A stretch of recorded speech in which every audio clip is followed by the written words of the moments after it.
So hello everyone, आज हम बात करेंगे रोग निदान पेपर 2 के बारे में। जो बहुत सारी डिसीज़ हैं और जो पहली डिसीज़ है वो है अग्निमंद। तो अग्निमंद के बारे में बात करेंगे। तो सबसे पहले हम देखेंगे कि व्याधि का परिचय क्या है, उसके निदान क्या है, उसके पूर्व रूप क्या है, रूप क्या है, उपशय क्या है और संप्राप्ति क्या है। और थोड़ा बहुत हम ट्रीटमेंट प्रोटोकॉल भी देख लेंगे जो आपको थर्ड ईयर में या फाइनल ईयर में आपको पढ़ना होगा। तो सबसे पहले जो अग्निमंद है, ये जो व्याधि है इसका जो स्वतंत्र मतलब इंडिपेंडेंट क्लासिफिकेशन है वो आचार्य माधव ने ही किया है। ये एक पाचन स्थानगत की विकार होता है। पाचन स्थानगत का मतलब होता है डाइजेस्टिव साइट्स की, जैसे कि आपके स्टमक बेड की अगर कोई इशू हो, स्टमक बेड में मान लो अगर कि HCl का सेक्रीशन प्रॉपर ना हो रहा हो, या फिर ड्यूडेनम के सेकेंड पार्ट में जहाँ पर आपका ऑलरेडी पेंक्रियास का सेक्रीशन आता हो, वहाँ पे कोई दिक्कत है, तो ये एक पाचन स्थानगत विकार है। ठीक है, इसके बाद देखेंगे इम्पॉर्टेंट क्या है अग्नि की।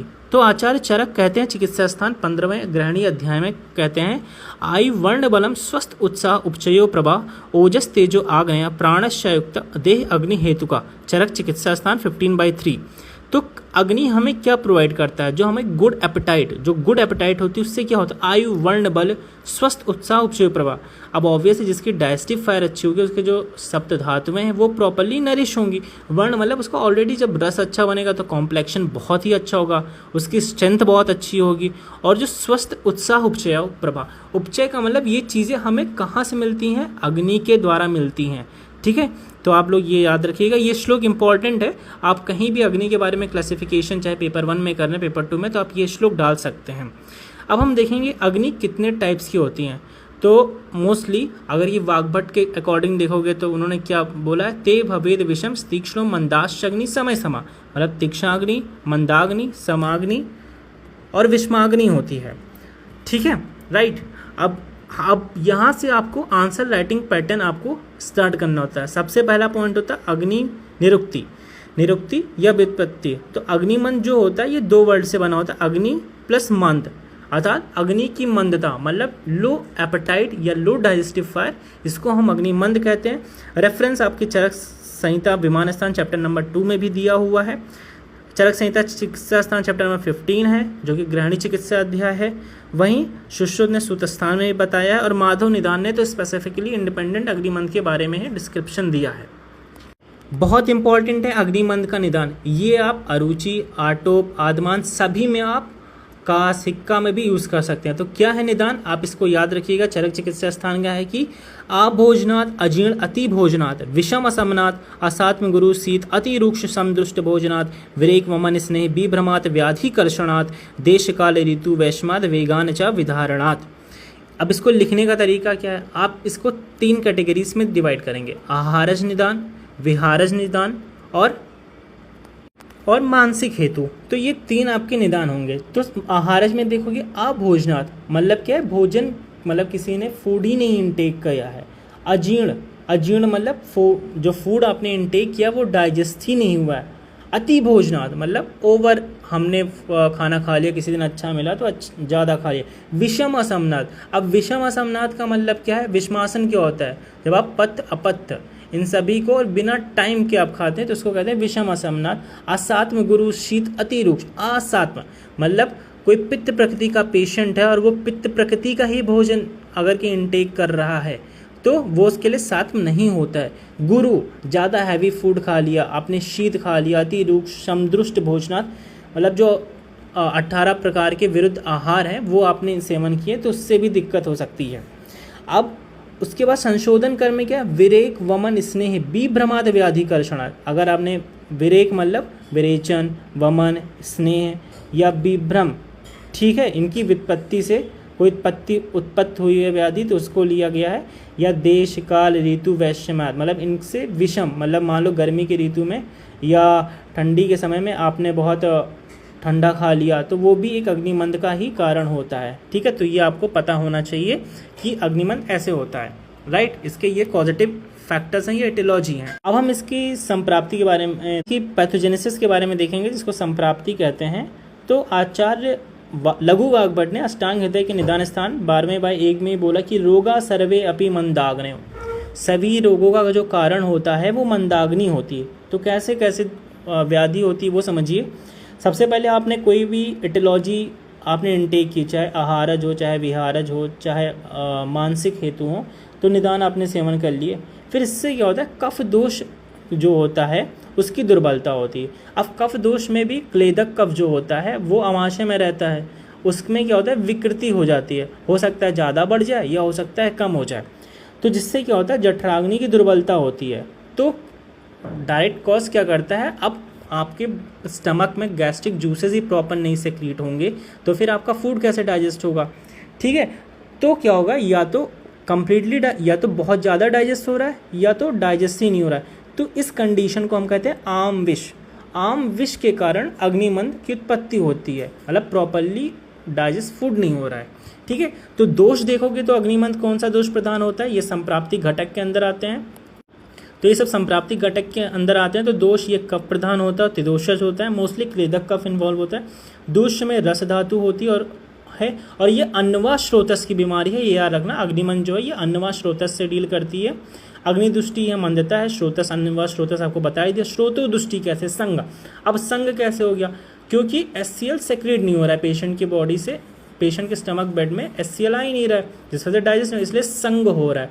यही अम्ल पित्त या हाइपर एसिडिटी में क्या होता है, अति प्रवृत्ति हो जाती है। ठीक है, अधिष्ठान क्या है व्याधि का, ऑलरेडी अमाशय हमने बोला, और दूसरा है बोला है ग्रहणी। ग्रहणी क्या, षष्ठी पित्त धरा कला नाम, जिसको ग्रहणी कहते हैं। ठीक है, रोग मार्ग क्या है, यह अभ्यंतर रोग मार्ग है। बहुत इंपॉर्टेंट, बहुत पूछा जाता है कि कौन सा रोग मार्ग है, यह अभ्यंतर है। अगर इसके अब क्लासिफिकेशन की बात करें तो इसके 3 क्लासिफिकेशन है, वही दोषों के अकॉर्डिंग वातज, पित्तज और कफज होता है। ठीक है, अब इन जो वातज, पित्तज, कफज दोष हैं, इनको दुष्ट करने वाली एटियोलॉजी आप अपने हिसाब से लिख सकते हैं। जैसे वातज में अगर कि अति रूक्ष सेवन कर रहा है भोजन, अति लघु कर रहा है, विषम सेवन कर रहा है, या दिवा स्वप्न कर रहा है, तो ऐसे क्या होता है, पेशेंट में वात दोष की दृष्टि होती है। तो symptoms that are we are going to see in the वातज अग्निमंद कंडीशन आर, पहला है उदर शूल।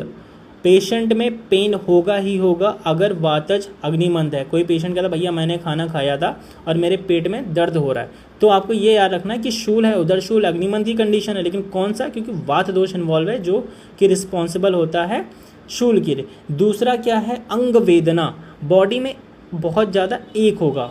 ठीक है, दौर्बल हो सकता है, वीकनेस हो, और तोद, जैसे उदर शूल है तो उदर शूल प्लस तोद, मतलब प्रिकिंग पेन मिलेगा। और कॉन्स्टिपेशन पेशेंट में हो सकता है, क्योंकि ऑलरेडी वो रूक्ष भोजन सेवन कर रहा है, तो ऑब्वियस है वात दोष बढ़ जाएगा पक्वाशय में। और वात दोष क्या करता है, वो शोषण का करता है, तो ऑलरेडी पेशेंट कहेगा भैया मुझे कॉन्स्टिपेशन हो रहा है 2-3 दिन से, ये आप ध्यान रखिएगा। तो जो कार्डिनल सिम्टम है वो है उदर शूल, तोद, मल अवरोध और अंग वेदना। इनमें से कोई भी 2 सिम्टम्स मिल सकते हैं, 3 सिम्टम्स मिल सकते हैं, ज़रूरी नहीं है सारे सिम्टम्स मिले। नाउ अब हम देख रहे हैं पित्तज अग्निमंद के लक्षण। तो पहला जो बहुत इंपॉर्टेंट है वो है, कार्डिनल फीचर है, वो है अम्ल उद्गार।